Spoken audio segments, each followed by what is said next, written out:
Okay, hello everyone. Welcome back. This is the next practice question, and I must say that this question was a little tricky for me um, when I first attempted it. So bear with me if I make some mistakes. My apologies. And in order to help us get to the end goal here, I provided the output in terms of what it should look like. So we should see first name, last name, quarter, total sales, and the ranking. And we ultimately want to identify the top performing sales representatives by quarter. So for example, John Stevens, he ranks number one in quarter one, and Mike ranks right below him. So in this database, we only have 2 employees. My apologies again, it's a very old database. I think it's like it has to do something with Blockbuster. So for those of you that were born Netflix days, you'll know what I'm talking about when I say Blockbuster. So without further ado, let's get started. So if you look at your ER diagram, you can see that we need to join 2 tables, and we need to join the staff table to the payment table in order to ultimately get the amount column in order to produce the total sales column. So let's go ahead and do that.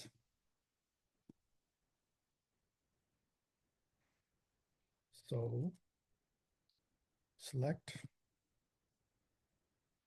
first name, last name from a staff table.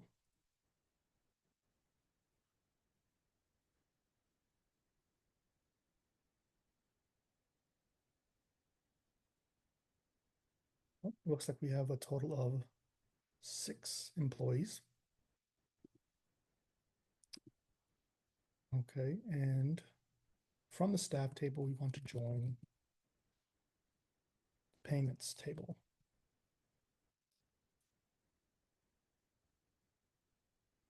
And we know that we have to join a foreign key to a primary key.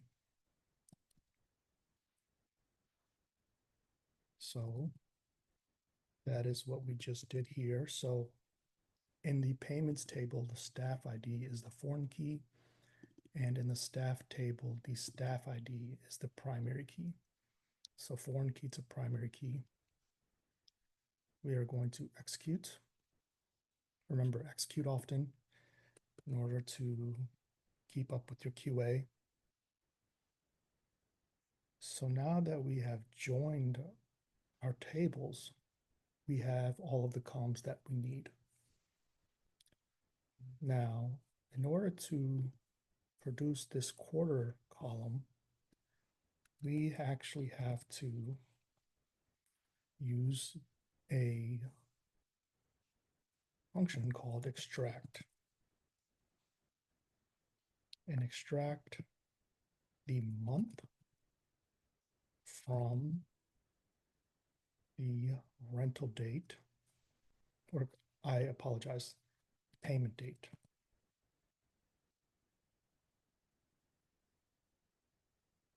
So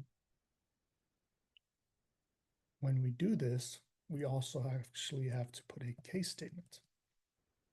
It says when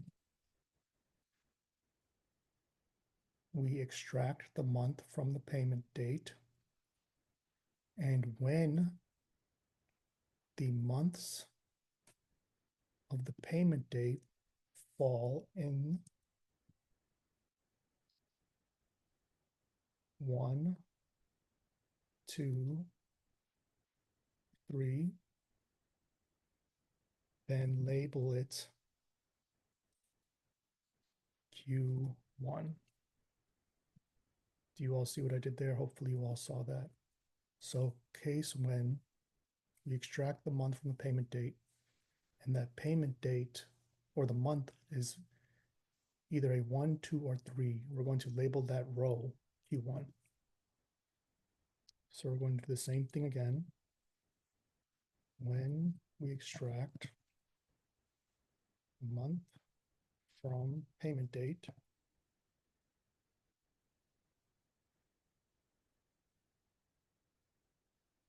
four, 5, then we're going to label that row Q2. So I'm just going to copy and paste just to save time on this video.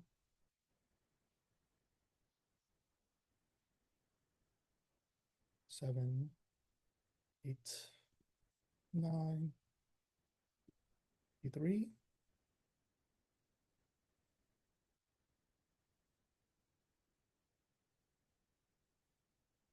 And 11 and 12 for Q4. So we have our case statement, and that is going to help us create this quarter column. Now we need the total sales. But before we do that, let's execute to make sure this works. And you know what? It is not going to work because I forgot to put end as QTR. Should work now. Awesome.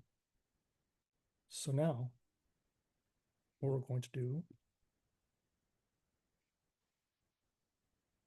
is we are going to get the total sales. So some amount as total sales. And since we're using aggregate, we have to group by 1, 2, and 3.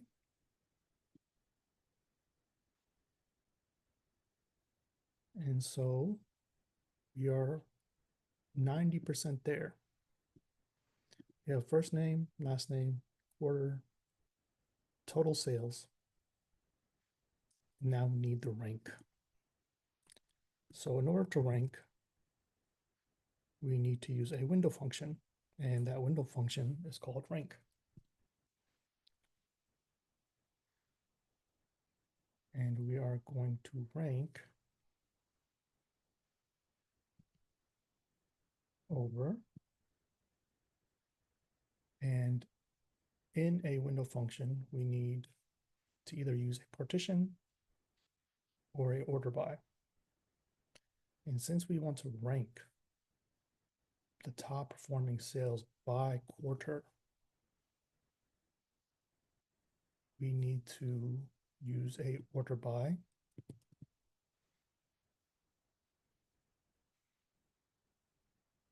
And we're going to order by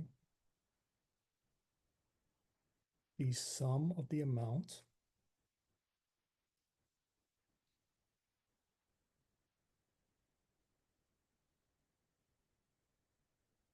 we're going to order by the sum of the amount, and that is because we want it to be in order, right? We want to have the top performing sales on top, so we need to order the ranking by the sum of the amount. Now we also have to do a partition by, and that is because we have multiple people, which means there's going to be multiple Q1s, right? There's Q1, Q1, Q2, Q2. So we need to group by or partition by to make sure that these Q1s stay together, and so these Q2s stay together. See, these Q2s are separated. So we're going to use a partition by to make sure Q1 and Q1 are together, and Q2 and Q2 are together. So partition by, and since we're using Postgres, we actually have to copy and paste all of this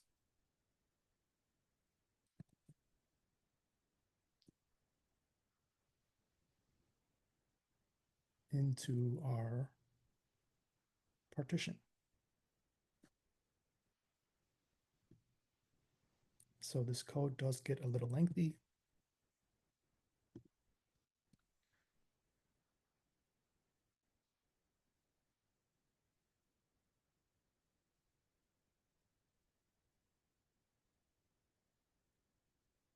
But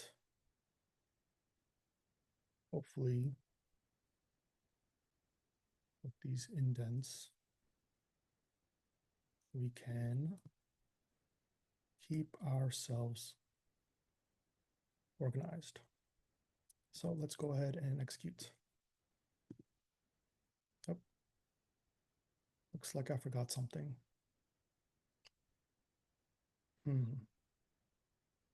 Partition by one case, okay. Let's see, we have an over.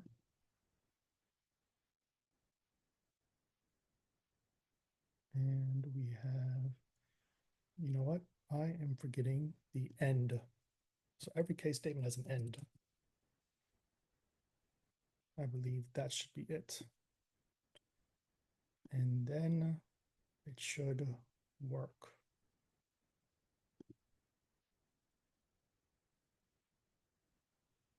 Let's see.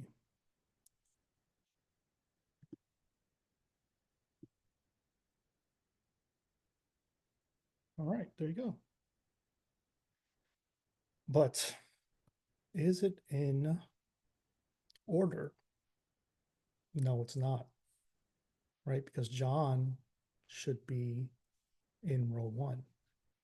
So we just have to clean it up by putting descending.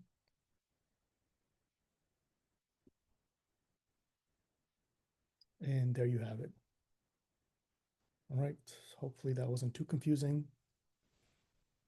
And my apologies again if this video is a little lengthy. And if you have any questions, feel free to let me know. All right, I will see you all in the next video. Thank you so much for watching.